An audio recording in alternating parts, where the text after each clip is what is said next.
Hello and welcome to Instablogs Global Report. This is Susma Neem's fresh updates and more citizen voices from all over the world. Stories for the day are: exodus from Pakistan's northwest frontier province as fighting rages between Pakistan Army and the Taliban. Kenyan freedom fighters seek compensation from the British government for colonial era violations. Haiti rejects food aid from Mexico amidst swine flu fears. And Jabbar Rahman launches the Jara Summer Market.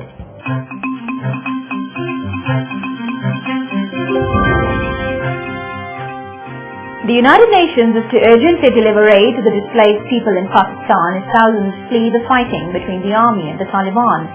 CJ Kareem Khan throws light on the plight of internally displaced people within the country. This is Kareem Khan, citizen journalist of Instablogs from Pakistan.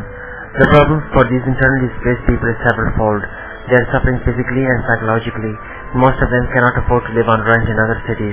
Also, the flow of these disposed flocks of people have tempted house owners in other cities to increase their rents notably, thus making it still harder for the affected people to live in houses.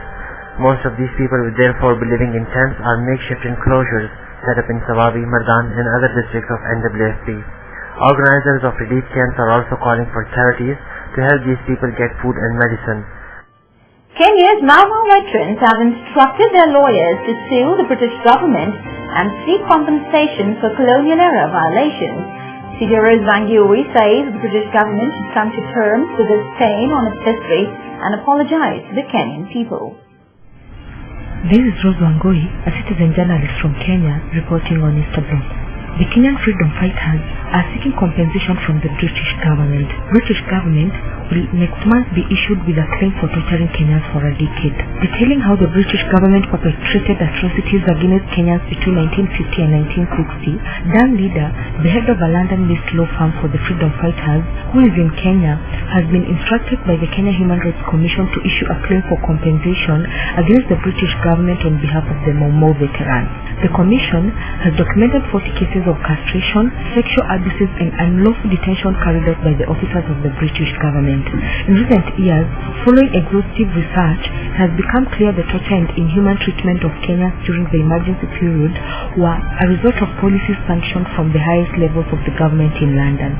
Leader says he has the opportunity to make the British government come to terms with this stain on British history and apologize to the Kenyan people.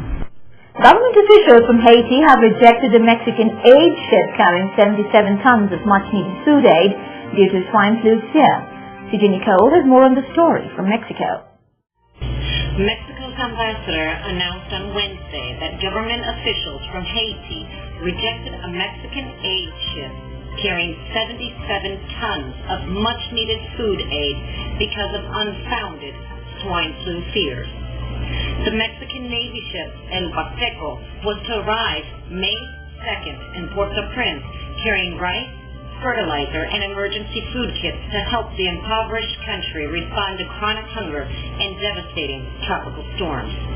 The executive director of Haiti's health ministry, Dr. Gabriel Timothy, said no ships from Mexico are being allowed in Haitian ports. He said he could not say how or when that policy began. As the hot summers get even hotter in the Jordanian capital Amman, the Resident Association of the Old District of Jabal Amman has launched Souk Jara, an annual flea market selling antiques, homemade items, handicrafts and much more. CJ Wad Abu Zurek opines the move will help the tourists learn a lot more about the Jordanian culture.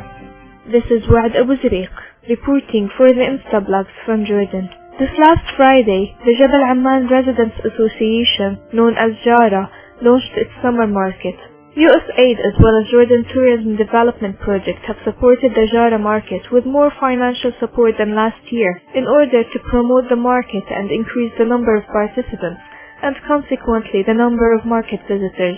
The increased funding was successful in encouraging more vendors to participate, as a number of 135 traders will be involved in the market this year, to make an increase of 30% in comparison to last year. Jara Market usually presents antiques, homemade items, handicrafts and much more, making it a target for tourists who are into learning more about the Jordanian culture.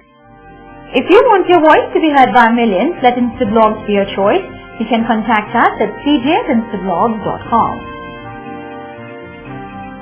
That's all for today's show. We'll be back with fresh updates and more citizen voices. Till then, it's goodbye from the entire team of Global Report.